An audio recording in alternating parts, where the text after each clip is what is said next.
Spinoza expõe Maria. O fato proibido que ninguém ousa discutir no mundo cristão. Avez-vous déjà remarqué comment certaines vérités restent cachées, non pas parce qu'elles sont fausses, mais parce qu'elles sont trop dangereuses pour être révélées? Pendant plus de 2 millénaires, une seule figure est demeurée intouchable dans le monde chrétien.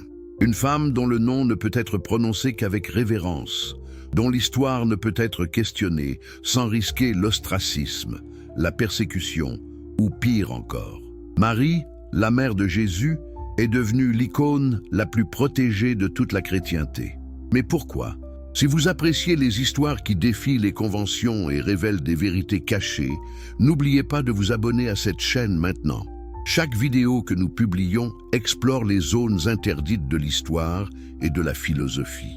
Ne manquez aucun moment de ces révélations extraordinaires. Et vous, de quel pays nous regardez-vous en ce moment? À quelle heure suivez-vous cette vidéo? Partagez-le dans les commentaires. Nous adorons savoir où nos vérités voyagent à travers le monde. Si vous êtes sur mobile, appuyez sur ce bouton « J'aime » dès maintenant. Cela aide énormément à faire connaître ce contenu à davantage de personnes qui cherchent la vérité. Aujourd'hui, nous allons plonger dans l'une des controverses les plus explosives de l'histoire de la pensée occidentale. Un philosophe, Baruch Spinoza, a osé faire ce que personne avant lui n'avait fait avec autant de rigueur et de courage. Il a analysé Marie, non pas comme une déesse, mais comme une femme, non pas comme un mythe sacré, mais comme un être humain inscrit dans l'histoire. Et pour cela, il a payé le prix ultime. Ce que vous êtes sur le point de découvrir n'est pas une attaque contre la foi, c'est une invitation à la réflexion. Une exploration de la manière dont le pouvoir institutionnel a transformé une femme juive ordinaire en une figure divine, et comment cette transformation révèle plus sur nos besoins psychologiques et nos structures de contrôle social que sur la réalité historique. Êtes-vous prêt à voir au-delà du voile?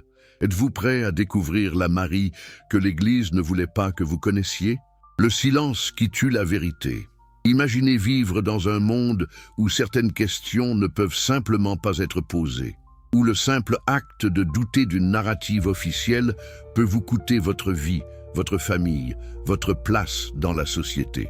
C'est exactement le monde dans lequel Baruch Spinoza est né en 632 à Amsterdam. Mais avant de comprendre pourquoi ses idées sur Marie étaient si révolutionnaires et si dangereuses, nous devons comprendre le climat de terreur intellectuelle qui régnait à son époque. L'Europe du XVIIe siècle était un champ de bataille idéologique. La réforme protestante avait fracturé l'unité catholique, mais avait également déclenché une guerre sans merci entre différentes visions du christianisme. Dans ce contexte, une chose restait absolument intouchable pour tous les camps, la figure de Marie. Pourquoi ? Parce que remettre en question Marie signifiait remettre en question la structure même de la théologie chrétienne. Si Marie n'était pas vierge, qu'advenait-il de la divinité du Christ? Si elle n'était pas immaculée, comment le Sauveur pouvait-il être exempt du péché originel? Si elle avait d'autres enfants, comment maintenir le dogme de sa virginité perpétuelle? L'Église catholique avait compris depuis longtemps que Marie était bien plus qu'un simple personnage biblique. Elle était devenue le pilier émotionnel du christianisme, la médiatrice entre l'humanité souffrante et un Dieu distant et souvent terrifiant. Les fidèles priaient Marie parce qu'elle semblait plus accessible, plus compatissante que le Père Tout-Puissant ou même que le Christ juge. Elle était la mère universelle, celle qui comprenait la douleur humaine. Toucher à Marie, c'était toucher au cœur même de la dévotion populaire. Mais quelle était l'origine de cette censure systématique? Remontons plus loin dans le temps. Déjà au IVe siècle, lorsque le christianisme est devenu la religion officielle de l'Empire romain sous Constantin, les débats théologiques sur Marie commençaient à s'intensifier. Les premiers chrétiens ne parlaient pas beaucoup de Marie. Les lettres de Paul, les plus anciens textes du Nouveau Testament, la mentionnent à peine. L'évangile de Marc, considéré comme le plus ancien des 4 évangiles canoniques, lui accorde une place minimale. Alors comment est-elle passée de cette relative obscurité à devenir la reine du ciel? La réponse se trouve dans la politique ecclésiastique. En 431, le concile d'Éphèse a déclaré Marie Théotokos, Mère de Dieu. Ce n'était pas une simple reconnaissance théologique, c'était une déclaration politique. L'évêque Cyril d'Alexandrie, qui menait cette campagne, comprenait que donner à Marie un statut divin renforçait l'autorité de l'Église. Une mère divine nécessite une institution divine pour l'interpréter et la représenter.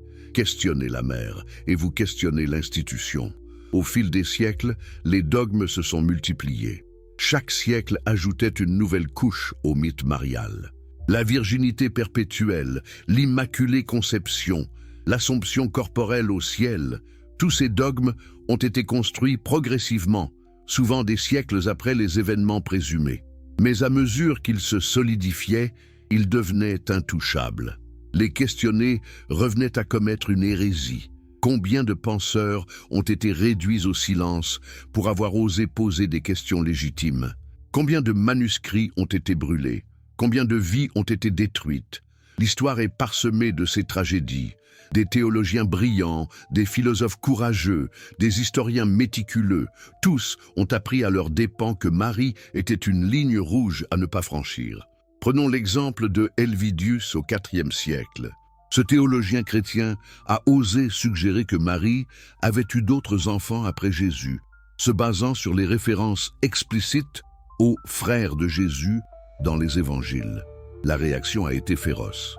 Saint Jérôme, l'un des pères de l'Église les plus influents, a écrit une réfutation virulente, non pas en réfutant les preuves textuelles d'Helvidius, mais en l'attaquant personnellement et en affirmant que la virginité perpétuelle de Marie était un article de foi non négociable. Helvidius a été condamné, ses écrits ont été largement détruits et son nom est devenu synonyme d'hérésie. Au Moyen Âge, la situation s'est encore aggravée. L'Inquisition veillait jalousement sur l'orthodoxie doctrinale. Toute déviation, aussi minime soit-elle, pouvait mener au bûcher. Les questions sur Marie étaient particulièrement dangereuses, car elles touchaient à l'identité même du christianisme populaire.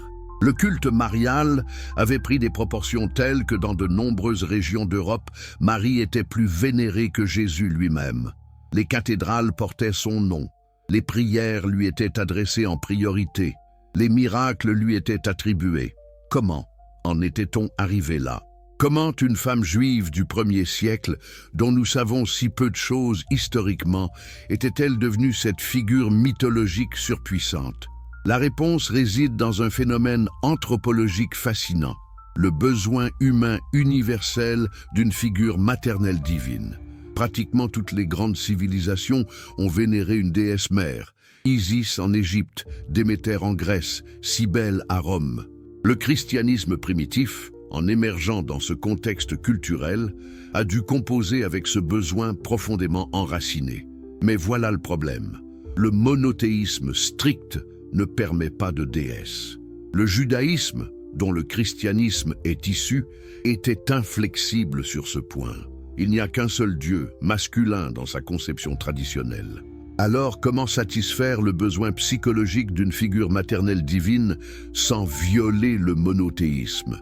La solution a été brillante et subversive. Élever Marie au statut quasi divin, tout en maintenant officiellement qu'elle n'est que vénérée et non adorée. Une distinction théologique subtile qui, dans la pratique populaire, n'a jamais vraiment existé. Les pèlerins qui se rendaient au sanctuaire Mario ne faisaient pas cette distinction. Les fidèles qui priaient devant les statues de la Vierge ne pensaient pas en termes de vénération versus adoration. Pour eux, Marie était divine, puissante, capable d'intervenir dans leur vie. Elle était en essence la déesse que le christianisme officiel refusait d'admettre avoir créée. Et c'est précisément cette hypocrisie que Spinoza allait exposer avec une clarté brutale. Mais pour comprendre la révolution intellectuelle qu'il a déclenchée, nous devons d'abord comprendre qui était cet homme extraordinaire et pourquoi il était particulièrement bien placé pour voir à travers les constructions théologiques de son époque. L'hérétique qui a osé penser librement. Qui était Baruch Spinoza? Cette question simple cache une complexité fascinante. Né dans la communauté juive portugaise d'Amsterdam en 1632, Spinoza a grandi dans un environnement unique de l'histoire européenne. Amsterdam était alors un havre de liberté relative, un refuge pour les Juifs fuyant l'Inquisition espagnole et portugaise. La famille de Spinoza faisait partie de ces marans, Juifs qui avaient été forcés de se convertir au christianisme en Espagne et au Portugal, mais qui pratiquaient secrètement le judaïsme. Imaginez grandir avec cette double conscience. D'un côté, votre famille vous enseigne les traditions juives dans le secret de la maison. De l'autre, vous devez maintenir les apparences de la foi catholique en public. Cette schizophrénie religieuse a donné à Spinoza une perspective unique sur la nature construite de la croyance religieuse. Il a compris très tôt que les dogmes religieux n'étaient pas des vérités éternelles descendues du ciel, mais des constructions humaines, souvent motivées par la peur, le pouvoir et le contrôle social. Le jeune Baruch était un prodige intellectuel. Il excellait dans l'étude de la Torah et du Talmud. Ses professeurs à la Yeshiva d'Amsterdam le voyaient comme un futur rabbin brillant. Mais Spinoza avait un défaut fatal pour quelqu'un destiné au leadership religieux. Il ne pouvait s'empêcher de poser des questions dérangeantes, des questions qui sapaient les fondements même de la foi traditionnelle. Que se passe-t-il quand un esprit brillant commence à appliquer la logique rigoureuse au récit religieux? Quand il compare les différentes versions des textes sacrés et remarque les contradictions, quand il étudie l'histoire et réalise que les vérités éternelles ont en fait évolué et changé au fil du temps, Spinoza a commencé à voir les fissures dans l'édifice de la révélation divine. Il s'est tourné vers la philosophie. Il a lu Descartes, le grand penseur français qui avait révolutionné la pensée en plaçant le doute méthodique au centre de la recherche de la vérité. Il a étudié les stoïciens romains, qui enseignaient que la vertu réside dans la raison et non dans l'obéissance aveugle. Il a exploré les penseurs latins comme Lucrèce, dont le poème épique de Rerum Natura proposait une vision matérialiste de l'univers, sans besoin de dieux interventionnistes. Tout cela a conduit Spinoza à une conclusion radicale. Les religions organisées ne révèlent pas la vérité divine, elles la cachent. Elles prennent les expériences humaines authentiques du sacré et les emprisonnent dans des dogmes rigides. Elles utilisent la peur de la punition divine pour contrôler le comportement des masses. Elles prétendent à une autorité qu'elles ne possèdent pas légitimement. Pouvez-vous imaginer le scandale que de telles pensées ont provoqué? Dans une communauté juive qui avait souffert des siècles de persécution pour sa foi, voici un jeune homme qui remet en question les fondements mêmes de cette foi. Ce n'était pas seulement théologiquement inacceptable, c'était vu comme une trahison de tous ceux qui étaient morts pour défendre le judaïsme. En 1156, alors qu'il n'avait que 23 ans, Spinoza a été convoqué devant le conseil de la synagogue. Les accusations étaient graves: hérésie, athéisme, corruption de la jeunesse juive. On lui a demandé de se rétracter, de renoncer à ses idées dangereuses. On lui a même offert une pension annuelle s'il acceptait de garder le silence et de continuer à fréquenter la synagogue. Mais Spinoza ne pouvait pas vivre dans le mensonge. Il a refusé. Le 27 juillet 1656, le hérem, le décret d'excommunication le plus sévère du judaïsme, a été prononcé contre lui. Écoutez les mots terrifiants de cette condamnation. Par le décret des anges et le jugement des saints, nous excommunions, expulsons, maudissons et anathémisons Baruch de Spinoza. Maudit soit-il le jour, maudit soit-il la nuit, maudit soit-il quand il se couche, et maudit soit-il quand il se lève, maudit soit-il quand il sort, et maudit soit-il quand il rentre. Nous ordonnons que personne ne communique avec lui oralement ou par écrit, ne lui rende aucun service, ne demeure sous le même toit que lui, ne s'approche à moins de 4 coudées de lui, et ne lise aucun traité composé ou écrit par lui. C'était une sentence de mort sociale. Sa propre famille l'a renié. Ses amis d'enfance ont dû l'éviter. Il a été coupé de la seule communauté qu'il avait jamais connue. Pour un jeune homme de 23 ans, c'était une catastrophe absolue. Beaucoup auraient cédé, se seraient rétractés, auraient cherché le pardon, mais pas Spinoza. Au lieu de s'effondrer, il a prospéré. Libéré des contraintes de l'orthodoxie religieuse, il a développé un système philosophique d'une originalité et d'une profondeur stupéfiantes. Il a changé son nom de Baruch, béni en hébreu, à Benedictus, béni en latin, symbolisant sa rupture avec sa communauté d'origine tout en maintenant l'essence de son identité. Il a appris le métier de polisseur de lentilles pour gagner sa vie, un travail qui lui permettait de rester indépendant et de continuer à penser librement. Mais que croyait exactement Spinoza?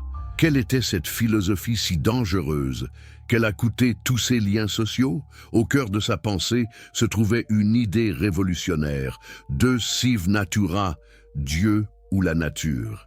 Pour Spinoza, il n'y a qu'une seule substance dans l'univers, et cette substance peut être appelée soit Dieu, soit nature. Ce ne sont pas deux choses différentes, mais deux noms pour la même réalité fondamentale. Cela signifie que Dieu n'est pas un être personnel, assis quelque part au-dessus des nuages, intervenant dans les affaires humaines selon son humeur. Dieu est la totalité de ce qui existe, gouverné par des lois naturelles immuables. Il n'y a pas de miracle au sens traditionnel, car cela impliquerait que Dieu viole ses propres lois. Il n'y a pas de révélation divine spéciale donnée à un peuple élu, car Dieu ne fait pas de favoritisme. Il n'y a pas de punition ou de récompense dans l'au-delà, car l'au-delà lui-même est un concept sans fondement rationnel. Vous voyez où cela mène? Si Spinoza a raison, alors tout l'édifice du théisme traditionnel s'effondre. Les religions organisées ne sont plus des canaux de vérité divine, mais simplement des phénomènes sociologiques, des tentatives humaines de donner un sens à l'existence, souvent manipulées par ceux qui recherchent le pouvoir. Et c'est précisément cette logique implacable que Spinoza a appliquée au récit biblique. Dans son œuvre magistrale, le Tractatus Theologico-Politicus, traité théologico-politique, publié anonymement en 1670, Spinoza a entrepris une analyse critique systématique de la Bible. C'était la première fois qu'un penseur appliquait les méthodes de la critique historique aux textes sacrés avec une telle rigueur. Il a posé des questions simples mais dévastatrices. Qui a réellement écrit ces textes? Quand ont-ils été écrits? Dans quel contexte historique et culturel? Quels étaient les objectifs politiques et sociaux de leurs auteurs? En posant ces questions, Spinoza a démontré que la Bible n'était pas la parole éternelle et infaillible de Dieu, mais une collection de documents humains écrits à des époques différentes, par des auteurs différents, avec des agendas différents. Cette méthode critique, que nous considérons aujourd'hui comme standard dans l'étude biblique académique, était absolument révolutionnaire et scandaleuse au XVIIe siècle. Elle signifiait que rien dans la Bible ne pouvait être accepté à sa valeur nominale. Chaque récit, chaque miracle, chaque prophétie devait être examiné à travers le prisme de la raison et de l'analyse historique. Et bien sûr, cela s'appliquait aussi aux récits concernant Marie. Si les évangiles sont des documents humains écrits des décennies après la mort de Jésus, avec des objectifs théologiques spécifiques, alors les histoires sur Marie doivent être comprises dans ce contexte.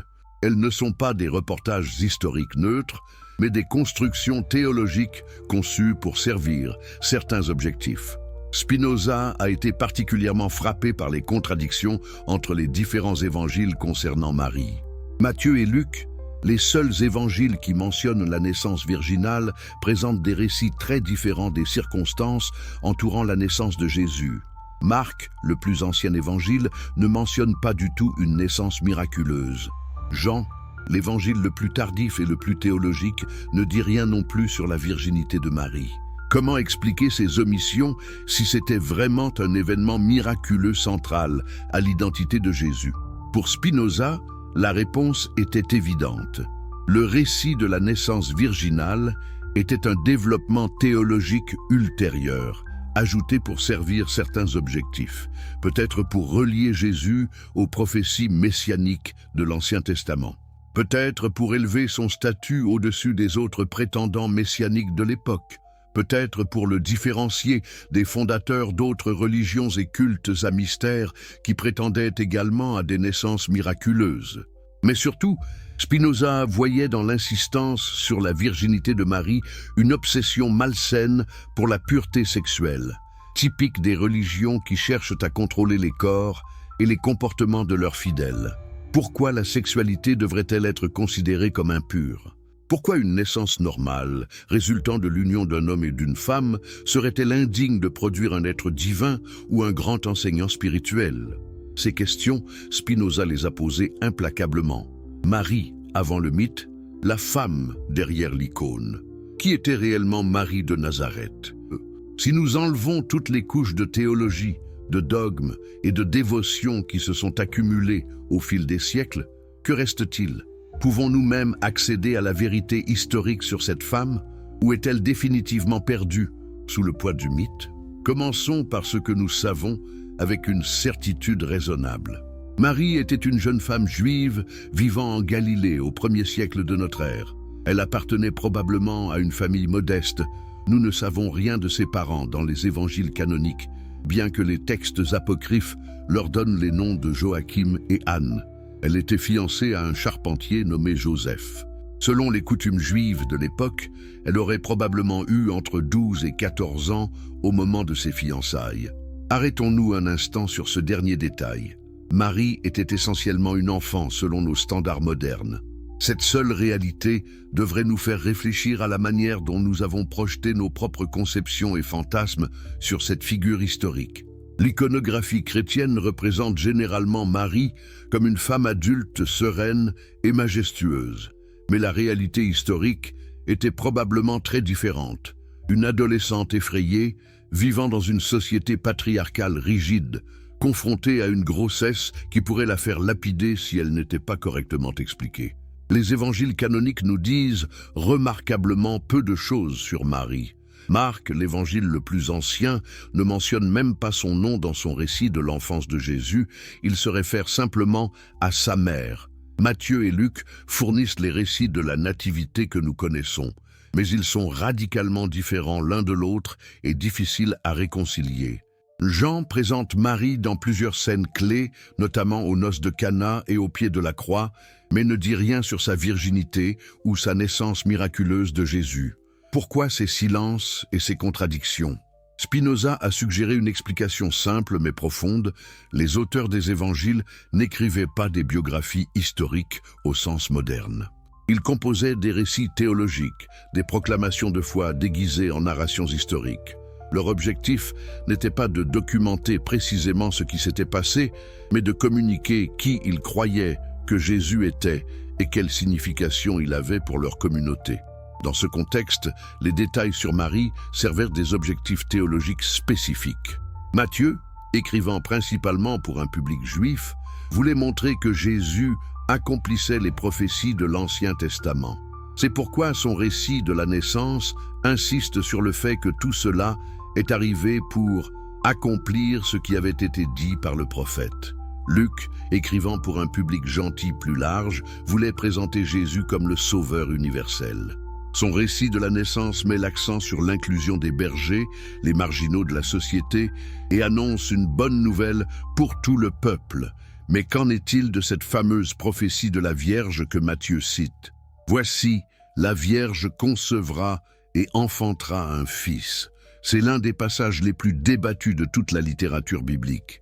Spinoza, avec sa connaissance profonde de l'hébreu, a immédiatement identifié le problème. Le texte original d'Isaïe en hébreu utilise le mot « alma », qui signifie simplement « jeune femme ». Il ne spécifie pas nécessairement une vierge au sens technique. Le mot hébreu pour vierge au sens strict est « bétula » et Isaïe ne l'utilise pas ici. Comment cette confusion s'est-elle produite? Lorsque l'Ancien Testament a été traduit en grec dans la Septante, quelques siècles avant la naissance de Jésus, les traducteurs ont rendu « alma » par « parthénos », qui en grec signifie généralement « vierge ». Matthieu, écrivant en grec et citant la Septante plutôt que le texte hébreu original, a utilisé cette version. Et ainsi, une nuance de traduction est devenue le fondement d'un dogme central du christianisme. Spinoza a souligné l'ironie tragique de cette situation. Un prophète hébreu parlant à son propre peuple au 8e siècle avant notre ère utilisait un terme simplement pour désigner une jeune femme. 700 ans plus tard, un écrivain chrétien lisant ce texte dans une traduction grecque l'a interprété comme une prophétie d'une naissance virginale miraculeuse. Et 2000 ans après cela, des millions de croyants considèrent cela comme une vérité centrale de leur foi, sans même connaître l'histoire complexe de traduction et d'interprétation qui se cache derrière. Mais allons plus loin. Que se passe-t-il si nous lisons les évangiles sans les lunettes de la théologie ultérieure? Que se passe-t-il si nous les lisons comme Spinoza les a lus, comme des textes humains qui révèlent peut-être malgré eux des vérités sur la réalité historique? Un détail fascinant apparaît dans l'évangile de Marc. Lorsque Jésus retourne à Nazareth et commence à enseigner dans la synagogue, les gens sont stupéfaits. Ils disent « N'est-ce pas le charpentier, le fils de Marie, le frère de Jacques, de Joseph, de Jude et de Simon ? Et ses sœurs ne sont-elles pas ici parmi nous ?» Cette simple phrase est extraordinairement révélatrice, mais seulement si nous la lisons avec des yeux non conditionnés par la théologie. Premièrement, remarquez qu'il l'appelle le fils de Marie, pas le fils de Joseph. Dans la culture juive de l'époque, c'était inhabituel. Les hommes étaient normalement identifiés par leur père. Appeler quelqu'un fils de sa mère plutôt que de son père pouvait être un euphémisme pour dire qu'il était illégitime ou que son père était inconnu. Certains érudits ont suggéré que cela pourrait être une trace d'une tradition selon laquelle la naissance de Jésus était considérée comme scandaleuse ou irrégulière dans sa communauté d'origine. Deuxièmement, et c'est encore plus important pour notre discussion, le texte mentionne explicitement les frères et sœurs de Jésus. Jacques, Joseph, Jude et Simon sont nommés comme ses frères. Des sœurs non nommées sont également mentionnées. Comment cela peut-il être réconcilié avec la doctrine de la virginité perpétuelle de Marie? L'Église catholique a développé plusieurs explications pour ces références gênantes. La plus courante est que ses frères et sœurs étaient en réalité des cousins ou des enfants d'un mariage antérieur de Joseph. Le grec adelphos, frère, peut parfois signifier un parent plus éloigné, bien que dans la grande majorité des cas, il signifie un frère au sens littéral. Pour Spinoza, ces explications tortueuses étaient exactement le genre de gymnastique intellectuelle que les théologiens déploient lorsque les preuves contredisent le dogme. Pourquoi ne pas simplement accepter l'explication la plus simple et la plus naturelle?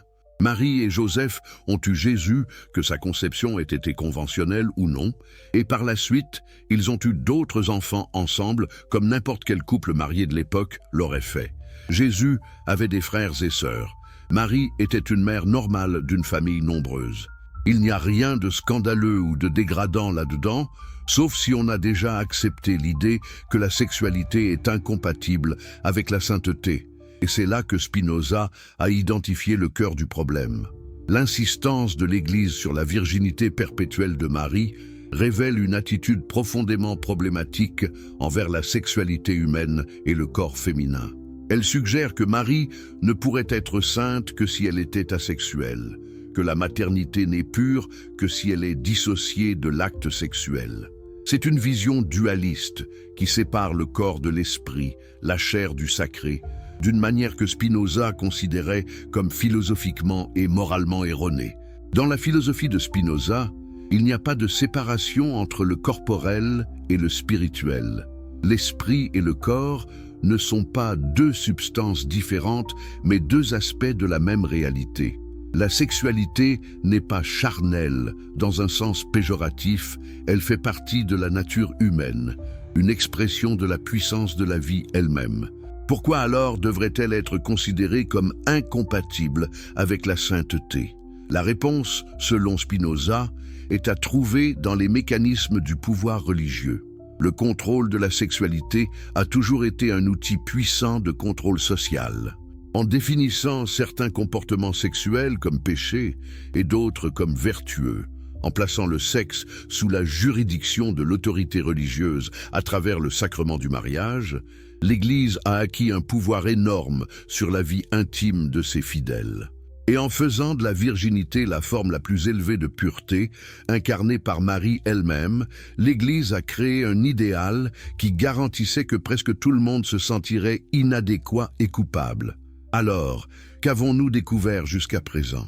Que la Marie historique était probablement très différente de l'icône que nous vénérons aujourd'hui. Qu'elle était une jeune femme ordinaire, issue d'un milieu modeste, qui est devenue la mère d'un enseignant religieux remarquable.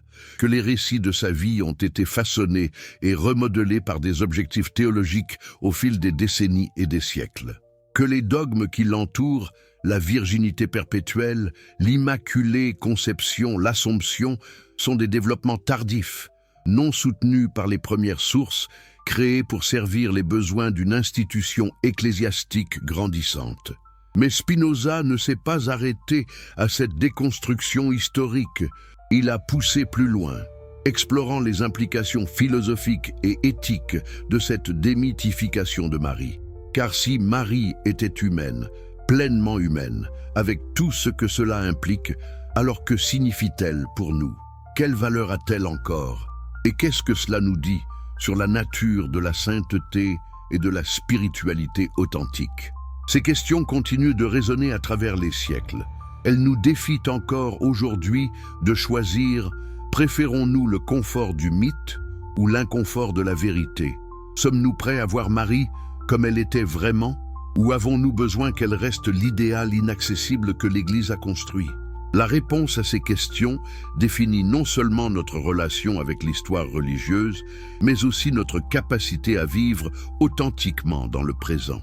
Avez-vous déjà ressenti cette étrange sensation lorsque tout ce que vous pensiez savoir commence à s'effondrer? Lorsqu'une vérité que vous avez acceptée toute votre vie se révèle être construite sur des fondations fragiles? C'est exactement ce qui se passe lorsque nous examinons de près les récits sur Marie. Chaque couche que nous enlevons révèle quelque chose de plus troublant, de plus humain, de plus réel. Si vous êtes captivé par ces révélations historiques qui changent notre compréhension du passé, je vous invite à vous abonner à cette chaîne immédiatement. Nous publions régulièrement du contenu qui explore les vérités cachées de l'histoire et de la philosophie. Ne manquez aucune de ces découvertes extraordinaires qui remettent en question tout ce que nous pensions savoir. Dites-nous dans les commentaires, de quel pays nous regardez-vous en ce moment?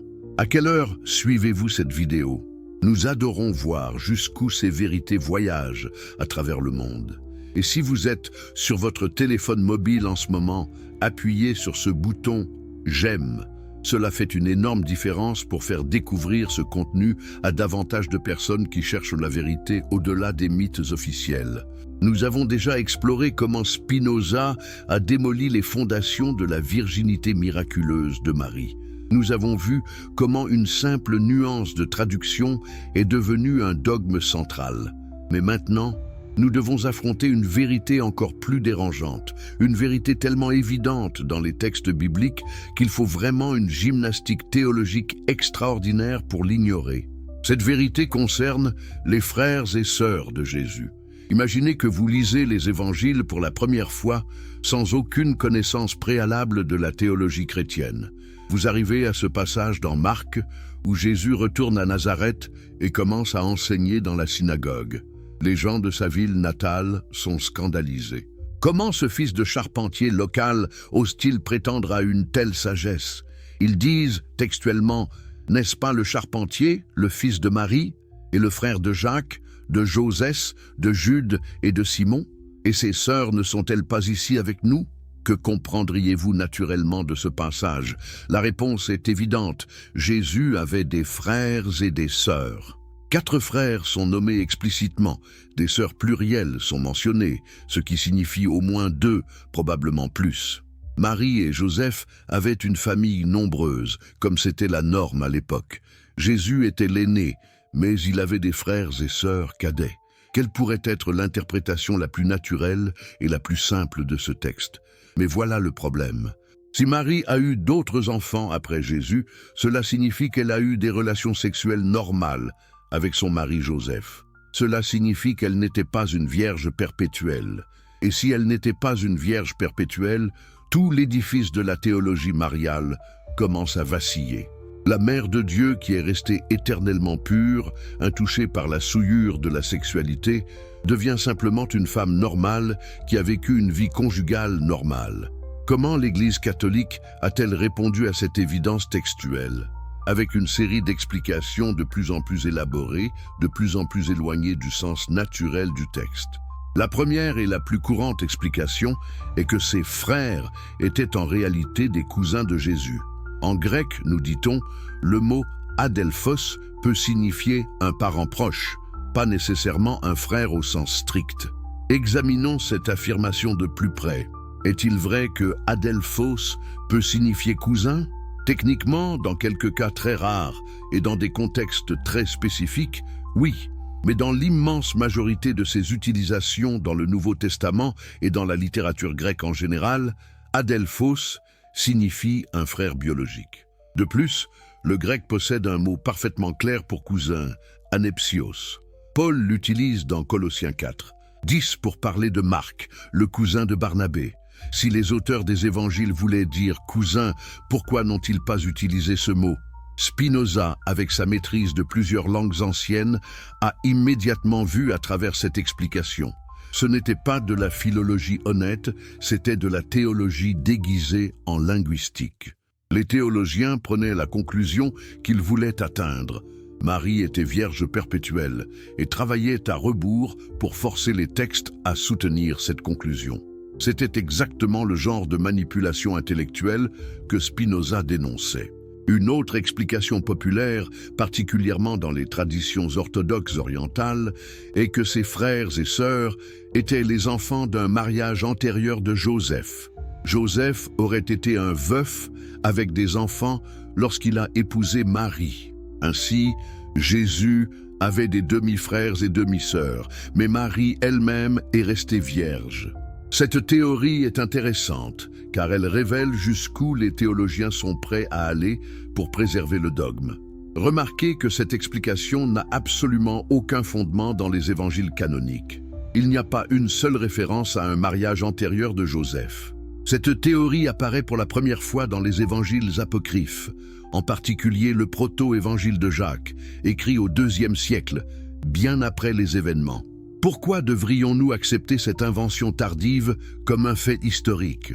De plus, cette théorie crée autant de problèmes qu'elle prétend résoudre. Si Joseph avait des enfants d'un mariage antérieur, pourquoi Jésus est-il traité comme l'héritier légal de Joseph? Dans la culture juive, l'héritage et les droits familiaux étaient strictement régulés. Si Joseph avait des fils plus âgés d'un premier mariage, ils auraient été les héritiers principaux, pas Jésus. Pourtant, les évangiles présentent Jésus comme le fils de Joseph sans aucune qualification ou complication. Spinoza a souligné une vérité inconfortable.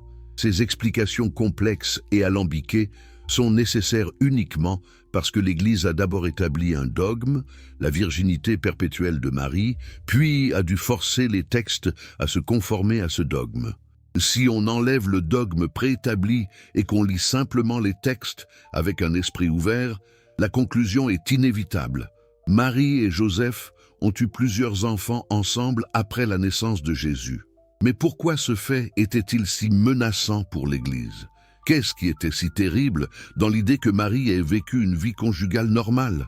Pour comprendre cela, nous devons plonger plus profondément dans la psychologie de la théologie chrétienne et son rapport complexe avec la sexualité.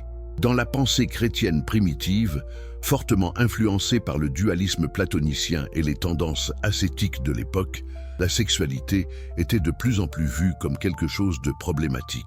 Ce n'était pas simplement une fonction naturelle, c'était le site du péché originel, le mécanisme par lequel la corruption d'Adam et Ève était transmise à chaque génération. Saint Augustin, peut-être le théologien le plus influent du christianisme occidental, a développé une doctrine du péché originel intimement liée à l'acte sexuel. Chaque être humain, selon Augustin, naît dans le péché parce qu'il est conçu par l'acte sexuel, qui est inévitablement marqué par la concupiscence, le désir incontrôlé. Voyez-vous le piège logique qui se crée? Si la sexualité est fondamentalement liée au péché, comment Jésus, qui doit être sans péché pour être le Sauveur, peut-il naître d'un acte sexuel normal? La solution théologique était la naissance virginale. Jésus n'a pas été conçu par l'acte sexuel, donc il n'a pas été contaminé par le péché originel. Il est entré dans le monde par un miracle, contournant le mécanisme habituel de transmission du péché. Mais ensuite, une autre question se pose. Si Jésus est né de Marie, et si Marie elle-même a été conçue par l'acte sexuel normal de ses parents, comment peut-elle ne pas être marquée par le péché originel? Comment peut-elle être un tabernacle pur pour porter le Fils de Dieu? C'est ici que le dogme de l'Immaculée Conception entre en jeu, l'idée que Marie elle-même a été préservée du péché originel dès le moment de sa conception par une grâce spéciale de Dieu. Vous commencez à voir la spirale? Chaque solution théologique crée de nouveaux problèmes qui nécessitent de nouvelles solutions. Et à chaque étape, Marie devient moins humaine et plus divine. Elle n'est pas simplement née sans péché, elle n'a jamais péché de toute sa vie. Elle n'a pas simplement conçu virginalement Jésus, elle est restée vierge pour toujours. Elle n'est pas simplement morte comme tous les humains, elle a été assumée corps et âme au ciel. Spinoza a vu tout cela comme un exemple parfait de ce qui se passe lorsque la pensée rationnelle est abandonnée au profit du dogme. Les théologiens ne partaient pas des preuves et n'arrivaient pas à des conclusions. Ils partaient des conclusions que l'autorité ecclésiastique avait décrétées. Puis, ils inventaient des arguments pour les soutenir. C'était l'inverse de la méthode philosophique authentique. Pour Spinoza, la vérité devait être recherchée par la raison, pas dictée par l'autorité. Et lorsque la raison est appliquée au récit sur Marie, les conclusions sont claires. Elle était une femme juive ordinaire qui est devenue la mère d'un enseignant religieux remarquable. Elle a probablement eu d'autres enfants. Elle a vécu une vie normale pour une femme de son époque et de sa culture, et il n'y a absolument rien de honteux ou de dégradant dans cette réalité. En fait, Spinoza soutenait que la vraie dignité de Marie réside précisément dans son humanité, pas dans sa prétendue divinité. Une mère humaine qui élève un fils extraordinaire mérite notre respect et notre admiration. Mais pourquoi devrions-nous sentir le besoin de la transformer en une déesse? Qu'est-ce que cela dit sur notre propre rapport à l'humanité que nous ne pouvons honorer quelqu'un que si nous le plaçons au-delà de la condition humaine? Ces questions deviennent encore plus pertinentes lorsque nous considérons les implications pratiques de la mythologie mariale. Pendant des siècles, Marie a été présentée aux femmes chrétiennes comme l'idéal à imiter. Mais quel genre d'idéal est-ce? C'est un idéal impossible. Marie est vierge et mère, une combinaison biologiquement impossible. Elle est humble et pourtant reine du ciel, une contradiction sociale. Elle est humaine et pourtant sans péché, une impossibilité psychologique. En créant cet idéal impossible, l'Église a garanti que toutes les femmes réelles se sentiraient inadéquates. Si vous êtes sexuellement active, vous n'êtes pas pure comme Marie. Si vous êtes fière ou affirmée, vous n'êtes pas humble comme Marie. Si vous péchez, vous n'êtes pas sainte comme Marie. L'idéal marial devient ainsi un outil de contrôle et de culpabilisation plutôt qu'une source authentique d'inspiration. Spinoza a identifié ce mécanisme de pouvoir avec une clarté remarquable. Les institutions religieuses, a-t-il observé, maintiennent leur autorité en créant des normes impossibles, puis en se positionnant comme les seuls médiateurs capables d'intercéder pour ceux qui échouent inévitablement à atteindre ces normes. Vous ne pouvez pas être comme Marie? Pas de problème.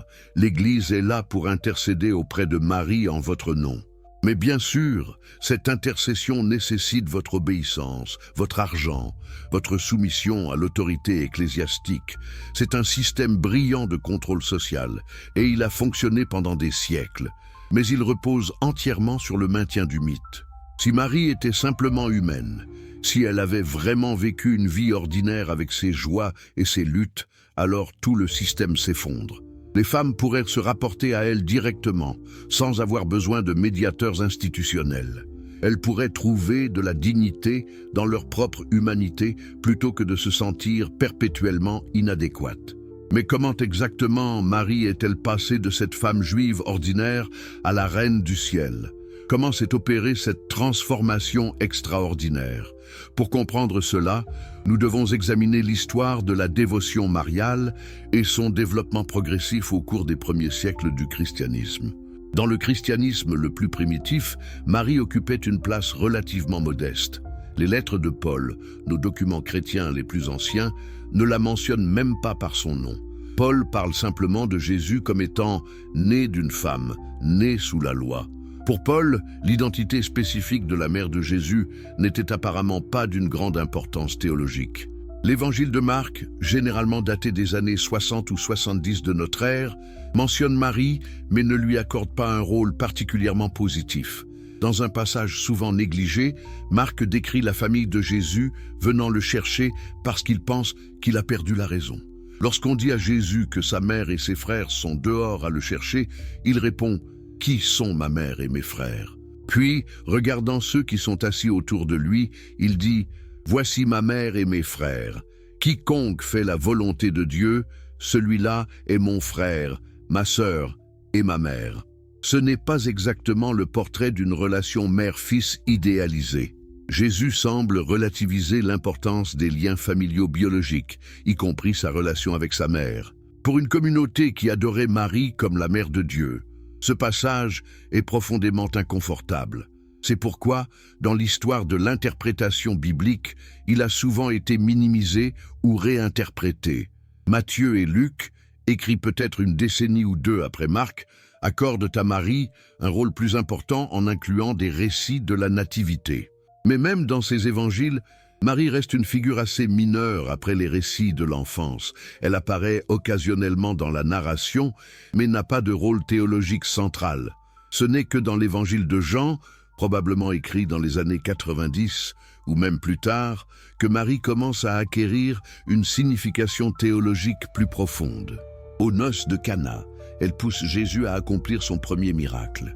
Au pied de la croix, Jésus confie Marie à son disciple bien-aimé, un geste qui a été interprété comme ayant une signification symbolique profonde. Mais même dans Jean, Marie n'est jamais appelée Mère de Dieu ou Reine du ciel, elle n'est jamais présentée comme quelqu'un qu'il faut vénérer ou prier. Elle est la mère de Jésus, un personnage important dans son histoire, mais pas un objet de culte en elle-même. Alors, quand et comment la transformation a-t-elle commencé? Les premiers développements significatifs se produisent au IIe siècle, dans ce qu'on appelle les évangiles apocryphes. Ces textes, qui n'ont pas été inclus dans le canon biblique officiel, commencent à élaborer l'histoire de Marie, remplissant les nombreuses lacunes laissées par les évangiles canoniques. Le proto-évangile de Jacques, par exemple, raconte l'histoire de la naissance de Marie à des parents âgés et stériles, Joachim et Anne, qui avaient prié pour un enfant. Marie est présentée dès sa naissance comme exceptionnelle, consacrée au temple à l'âge de 3 ans, vivant une vie de pureté extraordinaire. Ces récits apocryphes sont fascinants, car ils révèlent les besoins et les désirs des communautés chrétiennes qui les ont produits. Il y avait clairement un désir de savoir plus sur Marie, d'avoir une histoire plus complète de sa vie. Mais pourquoi? Spinoza suggérait que ce n'était pas simplement de la curiosité historique. C'était le résultat d'un besoin psychologique profond pour une figure maternelle divine. Le christianisme primitif se développait dans un monde saturé de culte de déesses mères. Isis en Égypte était adorée comme la grande mère, protectrice, guérisseuse, celle qui pleurait et ressuscitait les morts. Cybèle en Asie mineure était la mère des dieux. Artémis à Éphèse était vénérée comme une divinité de la fertilité. Dans tout le monde méditerranéen, les gens étaient habitués à prier des divinités féminines maternelles pour la protection, la guérison, l'intercession. Le christianisme officiel, avec son monothéisme strict et son Dieu masculin, laissait un vide. Où les gens pouvaient-ils diriger leurs prières pour la compassion maternelle? Où pouvaient-ils trouver une figure divine qui comprenait les douleurs de l'enfantement, les souffrances de la maternité, les inquiétudes quotidiennes de la vie familiale? La théologie officielle n'offrait aucune réponse satisfaisante. Marie a rempli ce vide. Progressivement, presque inconsciemment, les communautés chrétiennes ont commencé à projeter sur Marie les attributs des anciennes déesses mères. Elle est devenue la compassionate, la protectrice, celle à qui on pouvait se confier avec ses problèmes quotidiens. Les prières qui auraient autrefois été adressées à Isis commençaient à être adressées à Marie. Les sanctuaires qui honoraient autrefois Artémis ont été reconsacrés à la Vierge Marie. Ce processus de syncrétisme religieux n'était pas conscient ou planifié. C'était organique, émergeant des besoins profonds des croyants ordinaires. Mais l'Église hiérarchique a rapidement reconnu le pouvoir de cette dévotion populaire et a commencé à la canaliser et à la codifier. Au IVe siècle, avec la christianisation de l'Empire romain, le culte marial explose vraiment. Le concile d'Éphèse en 431 marque un tournant crucial. C'est à ce concile que Marie a été officiellement proclamée Théotokos, mère de Dieu. La décision était techniquement christologique, visant à affirmer que Jésus était pleinement divin dès sa naissance. Mais l'effet pratique était d'élever Marie à un statut quasi divin. Si elle est la mère de Dieu, raisonnaient les fidèles, elle doit elle-même posséder des pouvoirs extraordinaires. Il est révélateur que ce concile se soit tenu à Éphèse, l'ancien centre du culte d'Artémis. La grande déesse d'Éphèse, vénérée pendant des millénaires, était maintenant remplacée par une nouvelle grande déesse, Marie, mère de Dieu. Les pèlerins qui venaient autrefois adorer Artémis venaient maintenant vénérer Marie. Les prières de protection et de fertilité qui avaient été adressées à la déesse païenne étaient de maintenant adressées à la Vierge chrétienne. Le christianisme avait réussi à absorber et à transformer l'ancien culte de la déesse mère. Spinoza voyait dans ce processus non pas l'œuvre de la révélation divine, mais le fonctionnement naturel de la psychologie humaine et de l'évolution religieuse. Les humains ont certains besoins émotionnels et spirituels profonds. Ils cherchent des figures divines qui répondent à ces besoins. Quand une religion supprime certaines de ces figures, elles réapparaissent sous d'autres formes. Le christianisme a supprimé les déesses païennes au nom du monothéisme, mais le besoin pour le divin féminin était trop fort. Marie est devenue la solution non officielle à ce problème théologique. Au cours des siècles médiévaux, le culte marial continue de croître et de s'élaborer. De nouveaux miracles sont attribués à Marie. Des apparitions mariales sont rapportées partout en Europe. Des cathédrales magnifiques sont construites en son honneur. L'art chrétien place Marie au centre, souvent plus proéminente même que le Christ. La prière du « Je vous salue Marie » devient aussi centrale que le Notre Père. Dans de nombreuses régions, Marie est effectivement la figure religieuse la plus importante pour les croyants ordinaires. Comment est-ce arrivé sans que cela soit reconnu comme un retour au polythéisme? L'Église a développé une distinction théologique subtile entre adoration, latria, qui est due à Dieu seul, et vénération, dulia, qui peut être accordée aux saints. Marie reçoit une forme spéciale de vénération appelée hyperdulia, vénération supérieure. En théorie, il y a une ligne claire entre vénérer Marie et l'adorer. En pratique, pour le croyant moyen priant devant une statue de Marie, demandant son intercession, attribuant des miracles à son pouvoir, cette distinction est insignifiante. Spinoza a été impitoyable dans sa critique de cette hypocrisie théologique. Appelez cela vénération, si vous voulez, disait-il, mais c'est fonctionnellement de l'adoration. Vous priez Marie, vous lui demandez des faveurs, vous lui attribuez des pouvoirs surnaturels, vous la placez comme médiatrice entre vous et Dieu. Comment cela diffère-t-il de l'adoration d'une déesse? La terminologie théologique sophistiquée ne change pas la réalité pratique. Plus importante encore, Spinoza soutenait que tout ce système d'intercession et de médiation est fondamentalement erroné d'un point de vue philosophique. Dans sa conception de Dieu comme nature, comme la substance unique dont tout découle, il n'y a pas de place pour des intermédiaires. Vous n'avez pas besoin de Marie ou de saints pour accéder à Dieu. Dieu n'est pas un monarque lointain qui a besoin de courtisans pour l'approcher. Dieu est la réalité elle-même, présente en tout et partout. Cette vision spinoziste a des implications radicales pour la théologie mariale. Si Dieu n'est pas séparé de la création, mais immanent en elle, alors il n'y a pas besoin de médiateur. Si Dieu n'est pas un être personnel qui écoute les prières et accorde des faveurs, alors prier Marie ou n'importe quel saint pour intercéder auprès de Dieu n'a aucun sens. Si les miracles ne sont pas des interventions divines violant les lois naturelles, mais simplement des événements naturels que nous ne comprenons pas encore pleinement, alors attribuer des miracles à Marie est basé sur une incompréhension fondamentale de la nature de la réalité. Pour Spinoza, la vraie spiritualité ne consiste pas à prier des intermédiaires pour obtenir des faveurs divines. Elle consiste à comprendre notre place dans l'ordre naturel des choses, à aligner nos désirs avec la nécessité naturelle, à trouver la joie dans la compréhension de notre connexion avec la totalité de l'existence. C'est une vision radicalement différente de la religiosité, une qui n'a pas besoin de Marie, de saints, de prêtres ou d'église. Mais si nous éliminons toute cette superstructure théologique, que reste-t-il? Si Marie n'est pas la reine du ciel, si elle n'a pas de pouvoir miraculeux, si elle ne peut pas intercéder pour nous auprès de Dieu, alors qui est-elle pour nous? A-t-elle encore une quelconque signification? Spinoza aurait répondu avec un oui retentissant, mais pour des raisons très différentes de celles de la théologie traditionnelle. Marie a de la signification précisément parce qu'elle était humaine. Sa vie nous montre qu'une personne ordinaire, confrontée à des circonstances extraordinaires, peut répondre avec courage, dignité et amour. Elle n'avait pas besoin d'être sans péché pour être admirable. Elle n'avait pas besoin d'être vierge perpétuelle pour être honorée. Elle n'avait pas besoin d'être assumée corporellement au ciel pour avoir de la valeur. Pensez à la Marie humaine, une jeune fille qui se retrouve enceinte dans des circonstances socialement dangereuses. Une mère qui doit fuir en Égypte pour protéger son enfant d'un tyran génocidaire.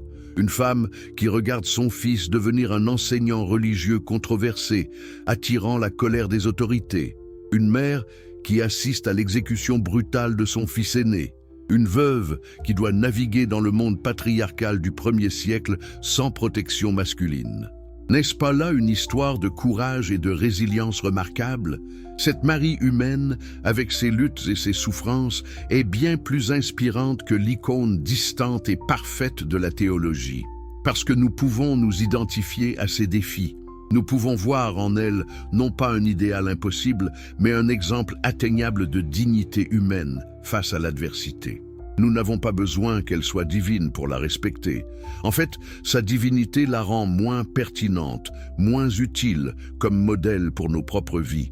C'est ici que la philosophie de Spinoza offre un chemin de libération non seulement de la superstition religieuse, mais aussi de l'autodépréciation qu'elle engendre. Quand nous acceptons notre humanité pleinement, avec toutes ses imperfections et ses limitations, nous ne sommes plus écrasés par des idéaux impossibles. Nous pouvons trouver de la dignité et de la valeur dans notre propre existence sans avoir besoin de nous comparer à des saints parfaits ou des vierges sans péché.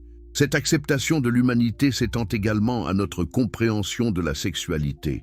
Dans la vision spinoziste, il n'y a rien d'intrinsèquement impur dans la sexualité humaine. C'est une partie naturelle de notre être, une expression de notre puissance vitale. La diabolisation de la sexualité dans la théologie chrétienne traditionnelle reflète non pas une vérité divine, mais une anxiété humaine profonde à propos du corps et du désir. Quand nous libérons Marie de la nécessité d'être éternellement vierge, nous libérons également toutes les femmes du fardeau de cet idéal impossible. Nous pouvons honorer la maternité sans la séparer de la sexualité. Nous pouvons respecter la sainteté sans exiger la sexualité. Nous pouvons reconnaître que le corps et l'esprit ne sont pas des ennemis, mais des aspects d'une même réalité intégrée. C'est cette vision intégrée de l'être humain qui est au cœur de la philosophie spinoziste. L'esprit et le corps ne sont pas deux substances séparées en guerre l'une contre l'autre. Ce sont deux manières de concevoir la même chose, deux attributs de la substance unique qu'est Dieu, nature. Quand nous comprenons cela, nous cessons de voir le corps comme un obstacle à la spiritualité et commençons à le voir comme une expression de celle-ci. Cette compréhension a des implications éthiques profondes. L'éthique spinoziste ne repose pas sur l'obéissance à des commandements divins externes. Elle repose sur la compréhension de ce qui augmente réellement notre puissance d'être et d'agir. Ce qui nous rend plus libres, plus capables, plus joyeux, c'est cela qui est véritablement bon. Ce qui nous diminue, nous asservit, nous remplit de tristesse, c'est cela qui est mauvais. Dans ce cadre éthique, les dogmes religieux qui nous font sentir coupables de notre humanité, qui nous imposent des idéaux impossibles, qui nous divisent contre nous-mêmes, tous ces dogmes sont mauvais, non pas parce qu'ils violent quelques commandements divins, mais parce qu'ils diminuent notre puissance d'être. Ils nous rendent moins libres, moins capables de joie, moins pleinement humains. La libération que Spinoza offre n'est donc pas la libération de la religion vers l'athéisme. C'est la libération d'une religiosité aliénante vers une spiritualité authentique. C'est la libération de la superstition vers la compréhension. C'est la libération de la culpabilité vers la joie. Et au centre de cette libération se trouve l'acceptation radicale de notre humanité, une acceptation qui n'a pas besoin de vierge miraculeuse ou de saint parfait, mais qui trouve le sacré dans l'ordinaire, le divin dans le naturel, la transcendance dans l'immanence. Quand nous voyons Marie à travers ce prisme spinoziste, elle devient non pas moins, mais plus significative. Elle n'est plus un idéal inaccessible, nous écrasant de notre inadéquation, mais un exemple de vie humaine, vécue avec courage et dignité face à des défis extraordinaires. Elle n'a pas besoin d'être la reine du ciel pour être admirée. Elle n'a pas besoin d'être sans péché pour être respectée. Elle n'a pas besoin de pouvoir faire des miracles pour avoir de la valeur. Et peut-être est-ce là le véritable scandale de la pensée de Spinoza sur Marie. Non pas qu'il l'a rabaissée, mais qu'il a révélé que nous n'avions jamais eu besoin de l'élever aussi haut en premier lieu. La dignité humaine ne nécessite pas la divinité. Le courage moral ne nécessite pas la perfection sans péché. L'amour maternel ne nécessite pas la virginité perpétuelle. Marie était suffisante telle qu'elle était, humaine, imparfaite, réelle. Cette réalisation est à la fois libératrice et terrifiante. Elle est libératrice parce qu'elle nous décharge du fardeau des idéaux impossibles. Mais elle est terrifiante parce qu'elle nous prive des béquilles sur lesquelles nous nous sommes appuyés pendant si longtemps. Si Marie ne peut pas intercéder pour nous, si les saints ne peuvent pas nous sauver, si Dieu n'est pas un parent cosmique qui nous protège, alors nous devons assumer la responsabilité de nos propres vies. Nous devons trouver le courage, la sagesse et la force en nous-mêmes et dans notre communauté humaine. C'est ici que la vraie maturité spirituelle commence, non pas dans la dépendance envers des figures divines ou semi-divines, mais dans la prise de responsabilité pour notre propre existence. Non pas dans l'obéissance aveugle à des dogmes établis par l'autorité, mais dans la recherche courageuse de la vérité par la raison. Non pas dans la peur du châtiment divin, mais dans l'amour de la vie et le désir de vivre pleinement et authentiquement. Spinoza nous invite à ce voyage de maturation et Marie, la Marie humaine, réelle, historique, peut être notre compagne de route, non pas comme une déesse nous guidant d'en haut, mais comme une sœur humaine qui a parcouru ce chemin difficile avant nous. Voilà la véritable libération que sa philosophie offre, et c'est une libération dont nous avons besoin aujourd'hui peut-être plus que jamais. Avez-vous déjà ressenti le frisson qui naît au moment où tout bascule? Ce moment où une vérité, longtemps dissimulée sous des couches de dogmes, s'élève enfin à la lumière? Ce moment où ce que l'on croyait sacré commence à se fissurer, non pas pour être détruit, mais pour être révélé. Si vous aimez les histoires qui réveillent la pensée et ébranlent les certitudes, abonnez-vous dès maintenant à cette chaîne. Ne ratez aucun instant de ce voyage dans l'histoire et la philosophie. Et dites-moi, de quel pays nous regardez-vous? À quelle heure écoutez-vous ces mots? C'est fascinant de constater jusqu'où voyage la vérité. Et si vous êtes sur votre téléphone, prenez une seconde pour appuyer sur ce bouton « J'aime ». Cela aide énormément à faire découvrir cette réflexion à d'autres esprits libres. Respirez profondément. Aujourd'hui, nous allons parler d'un courage que peu d'humains ont osé avoir. Celui de penser sans chaîne et d'aimer la vérité plus que la tradition. Nous allons parler de celui qui a libéré Dieu du ciel et Marie du dogme. Nous allons parler de Spinoza et de l'humanité retrouvée de Marie. Imaginez un monde où la peur gouverne la foi, où croire ne consiste pas à chercher, mais à répéter, où les mots d'un concile valent plus que l'expérience intérieure d'un être humain. Ce monde, c'est celui dans lequel Spinoza a osé penser. Mais Spinoza ne s'est pas contenté de contester les dogmes. Il a reconstruit une nouvelle manière de comprendre l'existence, radicale et simple. Ce qu'il dit, même après 4 siècles, garde une force presque explosive. Tout ce qui existe est Dieu. Rien n'existe hors de Dieu.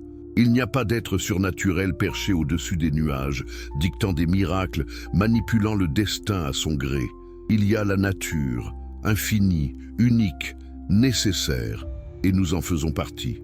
Vous sentez la puissance de cette idée? Elle pulvérise le dualisme millénaire entre le ciel et la terre, entre le corps et l'âme, entre l'humain et le divin. Et voici la conséquence que peu ont osé tirer. Si Dieu est la nature, alors Marie en fait partie. Elle n'est pas la mère d'un Dieu étranger à la création. Elle incarne, comme chacun de nous, une forme unique de cette substance éternelle qu'est la nature. Marie n'est pas au-dessus de nous, elle est une avec nous. Certains trouveront cela blasphématoire, mais réfléchissons, n'est-ce pas la plus belle forme de respect? N'est-il pas plus sublime d'aimer une femme réelle, humaine, traversée par la douleur et la foi, que d'adorer une icône inaccessible, figée dans la perfection inventée?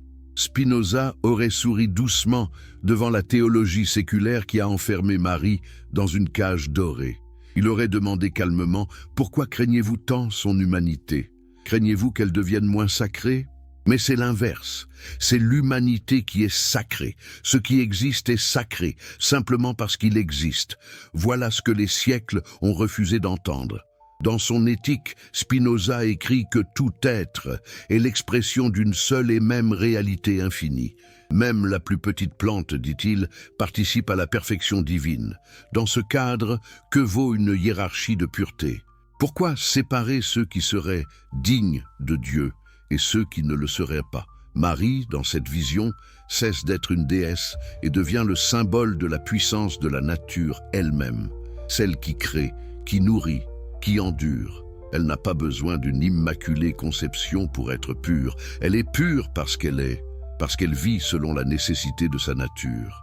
Mais vous sentez le danger de cette idée pour les autorités religieuses de l'époque? Si Marie est humaine, Dieu cesse d'être un monarque céleste. Il devient la vie elle-même. Si Dieu est la vie, plus personne ne peut prétendre parler à sa place. Et si plus personne ne peut parler à sa place, alors tout empire spirituel s'effondre. C'est pourquoi Spinoza a été excommunié. Ce n'est pas parce qu'il détestait la religion, c'est parce qu'il en avait découvert la source véritable, la liberté de la pensée. Il ne voulait pas abolir la foi, mais la purifier du pouvoir et de la peur. Alors que faisait-il de Marie exactement? Il l'interprétait comme un symbole, non d'obéissance aveugle, mais de compréhension claire, ce qu'il appelait la béatitude. Pour Spinoza, la béatitude, ce n'est pas le paradis après la mort. C'est la paix de l'esprit acquise ici et maintenant, quand on comprend la nécessité de tout ce qui est.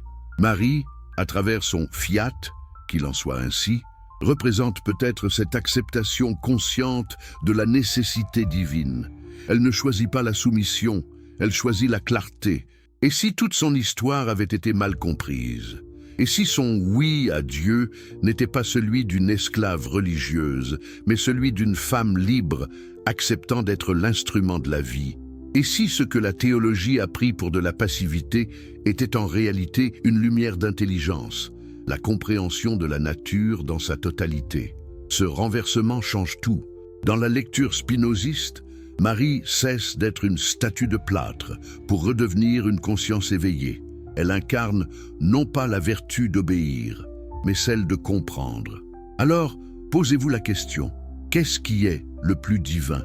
Vivre dominé par la peur du péché ou vivre dans la clarté de la nécessité? Mais le monde chrétien n'était pas prêt à entendre cela.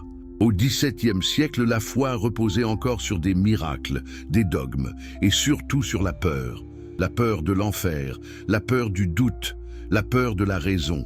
Et voici qu'un juif d'Amsterdam, sans église, sans prêtre, sans temple, osait dire « Dieu ne punit pas, Dieu ne choisit pas, Dieu ne se fâche pas, il est la nature, et la nature est infinie. Elle ne juge pas, elle est. Voyez-vous l'explosion silencieuse que cela représente? Tout le système du pouvoir moral s'effondre, et avec lui, le concept même du péché. Si Dieu n'est pas une personne, mais la totalité des causes, comment pourrait-il condamner une partie de lui-même? De là découle une révolution. Marie n'a pas besoin d'être rachetée parce qu'elle n'a jamais été perdue. L'humanité entière n'a pas besoin d'un rachat, mais d'une compréhension. Et la rédemption cesse d'être un événement mystique. Elle devient un acte d'intelligence. Dans cette lumière, repensez à la croix. Marie se tient au pied du supplice, regardant son fils mourir sous l'ordre du pouvoir religieux et politique. Que voit-elle? Une injustice? Oui. Mais dans la sagesse que Spinoza aurait reconnue, peut-être voit-elle aussi la manifestation d'une nécessité, non pas un destin aveugle, mais la loi même de la nature. Tout ce qui naît doit périr, et rien ne se perd. Ce n'est plus le drame de deux forces opposées, mais l'ouverture d'une conscience qui embrasse la totalité. Là où la théologie montre une douleur sacrée, Spinoza verrait une illumination. Et si, à travers cette scène, Marie représente l'humanité face à la vérité, et si sa présence silencieuse au pied de la croix était un acte de compréhension, un instant de pure lucidité, alors la question devient inévitable. Qu'est-ce qui est plus profond? Croire que Dieu a ressuscité son Fils, ou comprendre que la vie continue en toute chose sans jamais cesser d'être? Dans cette vision, le véritable miracle n'est plus biologique ou surnaturel. Il est ontologique. C'est le miracle d'être, simplement. Spinoza avait une phrase foudroyante. Tout ce qui est parfait est dans la mesure où il existe. Rien à ajouter.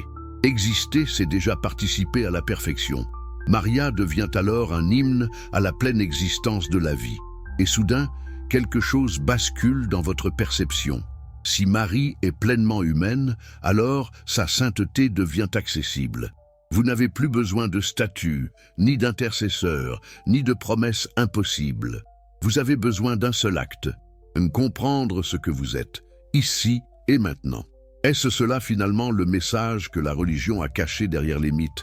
Est-ce cela que Spinoza a voulu redonner à l'humanité? Cette dignité d'être, sans chercher à plaire à un maître invisible. Regardez comment, à travers les siècles, le rôle des femmes a été façonné à l'image de ce modèle marial mal compris. On leur disait « Soyez pures, soyez silencieuses, soyez soumises ». Mais si l'on lit Marie à travers Spinoza, tout s'inverse. Elle devient la première à dire oui à la vérité, non à l'autorité. La première à comprendre sans illusion. Alors, pourquoi l'Église a-t-elle tant résisté à cette interprétation? Parce qu'elle savait que libérer Marie, c'était libérer la moitié de l'humanité. Si Marie n'est pas un objet de culte, mais un sujet intelligent, le pouvoir patriarcal de la religion s'effondre. Et avec lui, la hiérarchie qui maintenait le clergé au sommet. Ce n'est pas seulement une question théologique, c'est une question politique. La mariologie n'est pas née seulement pour glorifier une femme, mais pour neutraliser sa puissance symbolique. L'idéal marial, cette perfection inatteignable, a servi à rappeler à toutes les autres femmes qu'elles ne pouvaient jamais être assez pures, assez obéissantes, assez saintes. C'était une stratégie subtile de domination. Transformer la liberté en un idéal impossible et l'amour en culpabilité. Spinoza, lui, voit les choses autrement. La liberté ne consiste pas à échapper aux lois de la nature, mais à les comprendre. Être libre, c'est savoir pourquoi on agit. Et si Marie est libre, c'est précisément parce qu'elle comprend. Elle dit oui, non pas par peur, mais parce qu'elle voit l'ordre profond du monde. Son consentement n'est pas soumission, il est lucidité. C'est pour cela que Spinoza aurait reconnu en elle une figure exemplaire de la béatitude, la joie qui naît de la connaissance intérieure. Mais que sommes-nous devenus? Des siècles plus tard, nous répétons encore les mots sans en sentir la portée. Nous récitons des prières sans oser penser. Nous confondons la piété avec la peur, la foi avec le refus de comprendre. Et pourtant, la flamme de Spinoza brûle encore.